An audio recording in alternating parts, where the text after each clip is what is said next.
how do I find the right person? My inbox is flooded with applications. I don't have time to screen through all of them. What do I do? The mistake that most people do is when somebody applies, the first thing you want to do is look at resumes. And that's because you don't have anything else to work with. But now in this part, the fourth step, this is when we look at resumes. In today's episode, we will look at how to screen through hundreds of applications fast, efficiently, and, just to get you the best talent that is out there. So let's get right to that.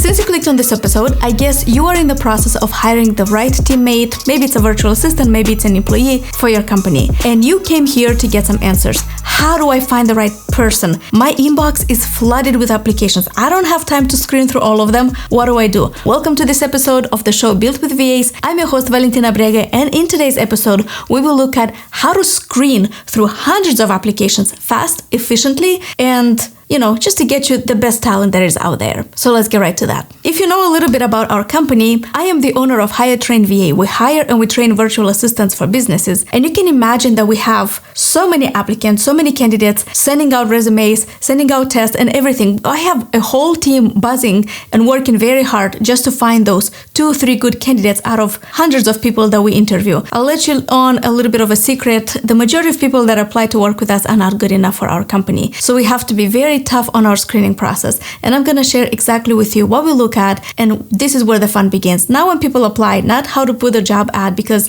this has an art in its own, but once you got people to already trust you, how do you find the right person? Okay, so the number one thing that you're gonna do is, if you watch my previous episodes, you know that when you send out a job post, when you put a job post, ideally you would want to have something unique about the job post. So what we do at our company is we say, put this in the subject line. My favorite core value is, and then put your favorite core value. And the reason we use core values is because this is so important for us as a company. And even in the job ad, we already mentioned what we stand for, who we are, what is important for us as a company. So we put our core values in the job ad. And then when we ask people to apply, because they already know what is important to us, we ask them, apply to this email address with the following subject line: my favorite core value, or my ideal core value, or something like that is, and have them fill in the blank. And, I have heard a lot of crazy responses over the years. Some people say, my favorite core value is blue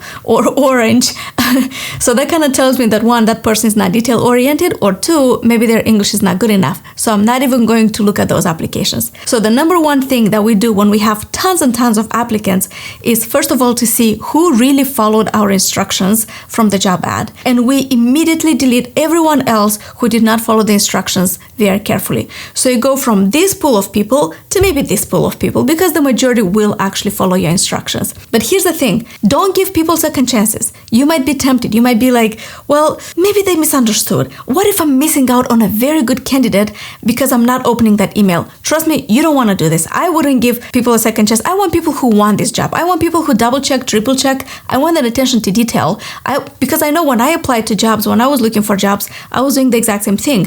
Am I completing everything that this company needs? Okay, send this email here, put this in the subject line, a cover letter attached, resume attached. I double checked and triple checked. So because this is my standard, I don't want somebody who has a lower standard than me to apply to represent my company. So immediately mass delete those that don't follow instructions without even opening that. All right, so the second part of the process is, now that you've mass eliminated people who didn't follow your instructions, you want to work with the ones that did follow your instructions. And so if your job ad was for a voice position, if you're not really following this, make sure to listen to one of my previous episodes when I talk about the job ad and what it should include. But to give you an idea, if we are hiring for a voice position, we always ask people to include a voice recording or send us an email with a voice recording when they apply. So this is part of the application process. When I mean voice position, I'm talking about virtual assistants who are on the phone. Maybe they're taking inbound calls, doing follow-ups, talking to insurance companies, talking to vendors, talking to clients. If this person is going to represent me on the phone, before I even interview that person, I want to know what they sound like. So when they apply, I would say, put this in the subject line and send us a voice recording recording. Again, if this is a voice position. If it's not a voice position, but maybe if it's important for your company that this person doesn't have an accent, you can still include that. But we typically include that just for voice positions. For non-voice positions, we ask them to include their portfolio for positions such as social media or copywriting or video editing. We ask them to send their portfolio. What I'm saying here is you design what you want it to look like, but the idea is for you to really find the person that you need, you have to go through elimination processes very quickly. So even at this step, before you even interview someone, you have to understand in 10 seconds whether this person is a good fit or has potential or doesn't have potential for you. So that's why I include a voice recording, include the profile, include samples or anything before you even look at the resume. If you mention I didn't even say look at the resume, I don't care about the resume that much because let's be honest, people lie at the resume. And now with AI, they can have the most ideal resumes ever. And this is not what I'm going after. I really want to know what you can do for me. Okay, so this is what we do. We listen to the voice recording, again, 5-10 seconds. If this person has potential, good, we'll keep them. If no, just, if you don't want that person representing you, just delete that email. Don't even look at resumes. Don't look at previous experience because, again, you might fall in love with their previous experience and you might be tempted to give them a chance. But this is not what we're doing here, right? Again, you have hundreds of applicants in your inbox, so gotta move fast. All right, so our pool of candidates is getting smaller now. We started with a big pool of candidates where everyone applied, and then we eliminated those who didn't follow our instructions in the subject line, and then we eliminated those whose voice we didn't like or who has a very strong accent or those who don't have a good portfolio or good work samples. Good. We have a more manageable pool of people to work with. So this is where we go to the next step, and now finally we get to the resume. The mistake that most people do is when somebody applies, the first thing you want to do is look at resumes. And that's because you don't have anything else to work with. You don't have a voice recording, you don't have a way to know if they're detail-oriented, everything we've spoken up until this point. But now in this part, the fourth step, this is when we look at resumes. And again, just give yourself 20 seconds, 10 seconds. If I really like a candidate, I will spend more time looking at the resumes. But here are a couple of things, some red flags that should immediately be triggering something in me, and I know that I don't think I want to work with this person. So here are the red flags that I see in resumes sometimes. Number one, the virtual assistant or the employee doesn't list the complete date of when they worked with their previous company, meaning they don't put the month and the year, they only put the year. So it can be something like from 2022 until 2023. Now, it might look like a whole year, but what if they started working in December and they got fired, in January, so they only worked 1 month because of their poor performance? Usually there's a reason why people don't include the month. I think if this worked in their favor, they would have put that on their resume. So this is red flag number one. If I see this, if I like the candidate overall, I'm not completely saying no yet, but I will address this point at the interview. This is definitely something that I will come back to because I need to know why it's less, why there's no month. And if I really, really, really like the candidate, and if they go through all of this process and the whole steps, then I will contact the former employers and get a better reference check or, just a background check on that person on how they did in their previous jobs. But again, usually quick, this is the number one thing I look at. What is your previous experience? Again, if they work for 2 months here, 2 months there, maybe they did put a month, right? And if they work 2 months here, 2 months here, 2 months everywhere, this is another red flag. And this actually indicates that this is not a stable person. Now, it's okay if you have 1 or 2 jobs or people stayed for 2 or 3 months because situations happen. But if this is a pattern, if this is continuing for years, then I don't think it's a company issue. I think it's a VA issue or that employee issue, because no company hires to let people go in 1 month. That's not what companies hire people for.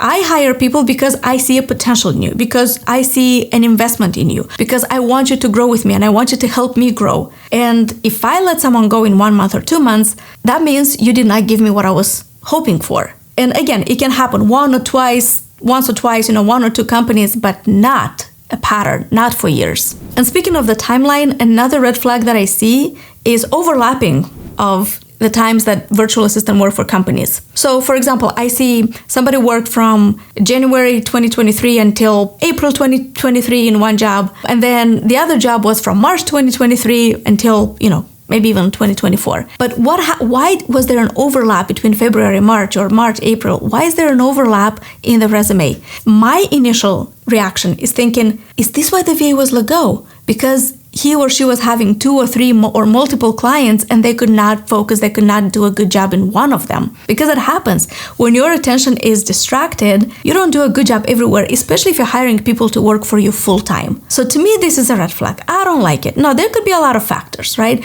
There could be a factor that one company maybe doesn't have enough work for a virtual assistant and they say, hey, I can only give you 20 hours, but I encourage you to go find a different company that's going to give you more hours. We have had situations like that too. We've seen that. So in that case, it's okay. I'm not saying completely, ignore these people. But this is something, again, that I want to address at the interview and ask what exactly happened. And then I will contact previous companies to get more information about why the overlap and why was that person let go eventually. So yeah, that's another red flag. Let's see what more. Another red flag for me is bad format. And here's why. This is what I believe. I truly believe that how you do anything is how you do everything. The way you show up, the way you talk, the way you're always on stage.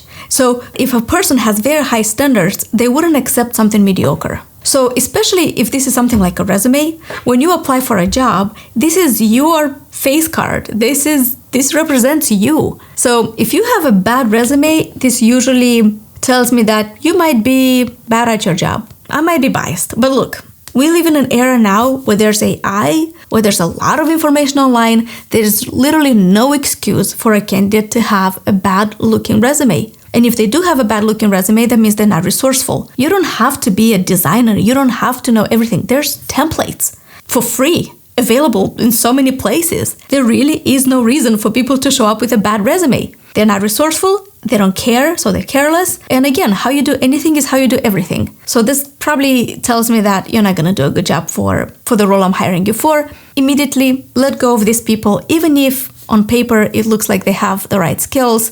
I'm thinking about right now about my team. Everyone that has been a superstar, they have had a great resume. So that's what I believe. And the last red flag that I see on resumes is, what they say, jack of all trades, you know the rest, right? And unfortunately, that's true with VAs or employees as well. I'm all for people having multiple skills, but you can't be an expert in everything. You can't be an expert in bookkeeping and then manage social media like a pro. It just doesn't work. Now, you might have surface level general information about everything, and that has its pluses as well. Maybe if that's what you're looking for to hire a virtual assistant, then, go for it. Maybe you're looking for a person who has superficial knowledge about bookkeeping or basic knowledge about social media or email management, calendar management. That's fine. But if you're looking for a specialist, for someone niched, if I see lots and lots of different areas, that's not the person I'm going to hire. That's not the person I want. So if I care about my podcast right here, or if I'm hiring a video editor, I don't want somebody who has done sales calls for years and years and then bookkeeping for a couple of years and then something else. And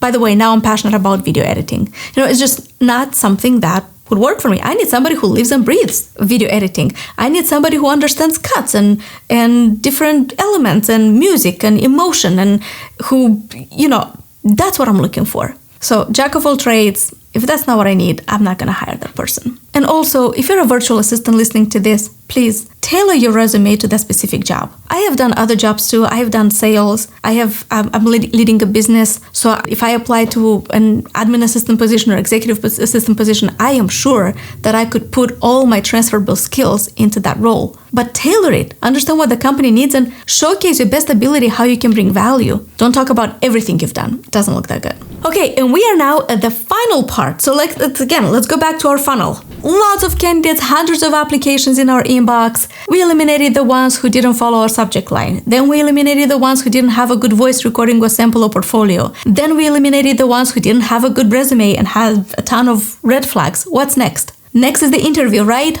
No, it's not. Wrong.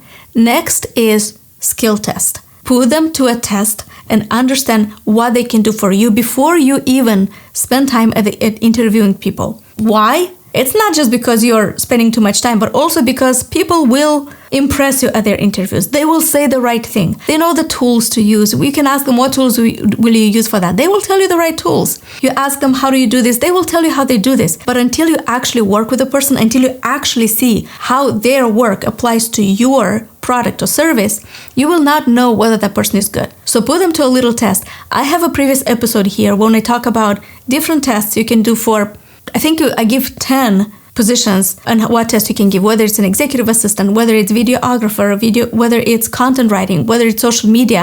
So make sure to check that video. I'll try to link it here as well. But make sure to check that. But test their skills. And guess what's going to happen? The majority of the people that you shortlisted will not complete the test. They will bail you. That's going to happen. You're lucky if you have 50% doing the test, but most likely you won't have that. And that's okay. You're not wasting time chasing people or asking them or begging them to complete the test. This is how they do things. And if you're not okay with that, good. Focus on those who follow instructions and who work well with you. So this is the last step, but it's so crucial. Definitely test the knowledge. And now, after we've gone from so many candidates to maybe a select few, trust me when I say this, if 100 people apply, by the time you're done with the skill test, maybe you'll have maybe 8, 10 in the best case scenario. But now you can interview 10 people because these 10 people already went through so much and they're determined. Don't take the screening process too long. Like I said, when you look at this, just quickly understand if this is a good fit, this is not a good fit, send them the test. I try not to give them a deadline because I want to see how long it takes people to actually give it back to me. But if you want to give people a deadline, 24 hours, 48 hours, that's totally up to you. So I'm trying not to do that because people who really want it, they will get it done fast. I know when I applied to jobs and if I had to do a skill test, I would get it done the same day. And I would brag about, hey, here's what I can do for you. You want me. You need me in your company, right? Because I am the best employee you'll ever have. And I want people with that attitude to work for me as well. So join me next week when we address another topic on how to work with VAs here on the show Built with VAs. I'm your host, Valentina Brega. Thanks for tuning in. See you next time.